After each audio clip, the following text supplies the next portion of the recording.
ici, je vais t'expliquer comment installer Windows Server de la manière en ligne de commande. Ici, on va faire machine, nouvelle, on tape Windows Server pour 2019. Voilà, ici, on va sélectionner le même CD, le même CD, et on va faire skip. Je vais te montrer pourquoi. On fait suivant. Ici, je vais juste prendre 2 Go de RAM et 2 corps CPU. 50, non. Je vais faire précédent. Voilà. Il dit ici 2 Go de RAM. C'est minimum. Tu peux prendre même 512 mégas parce que c'est un corps, c'est en ligne de commande. Ça ne prend pas assez de ressources.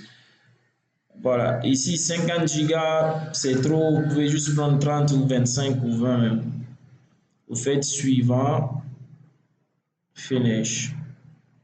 Après ça, vous faites démarrer.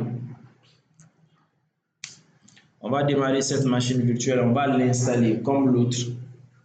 Mais celle-ci, c'est en ligne de commande. C'est ce qu'on appelle Windows Server Core.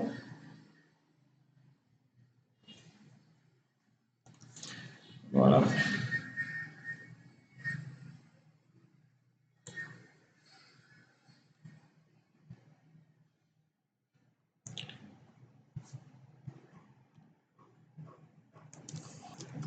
Voilà, une fois que l'installation de Windows se lance, c'est la même chose, on conserve comme on a un clavier français, AZERTY, on fait suivant, on fait installer. Maintenant, nous allons aller au niveau du disque dur pour installer le système.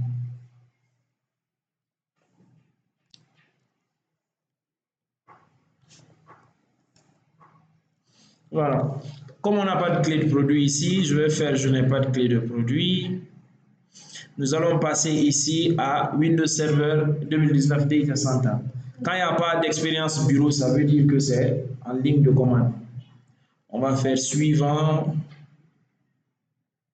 On va installer juste, on coche, j'accepte les termes du contrat, on fait suivant.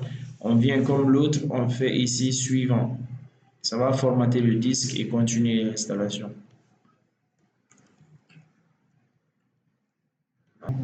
Donc, une fois l'installation terminée, il va redémarrer.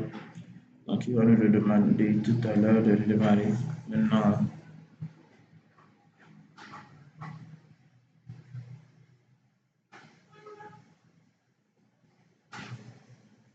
voilà, on clique sur redémarrer pour aller rapidement. On va attendre que l'ordinateur redémarre complètement.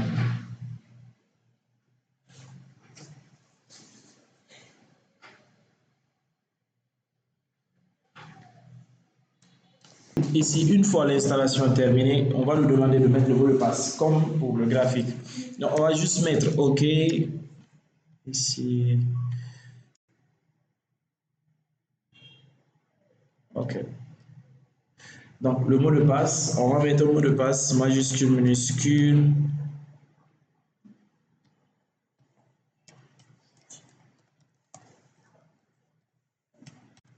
Voilà. C'est pas dur. Voilà, nous sommes connectés ici en tant que l'administrateur. Donc, on peut lancer PowerShell. PowerShell, c'est l'outil d'administration.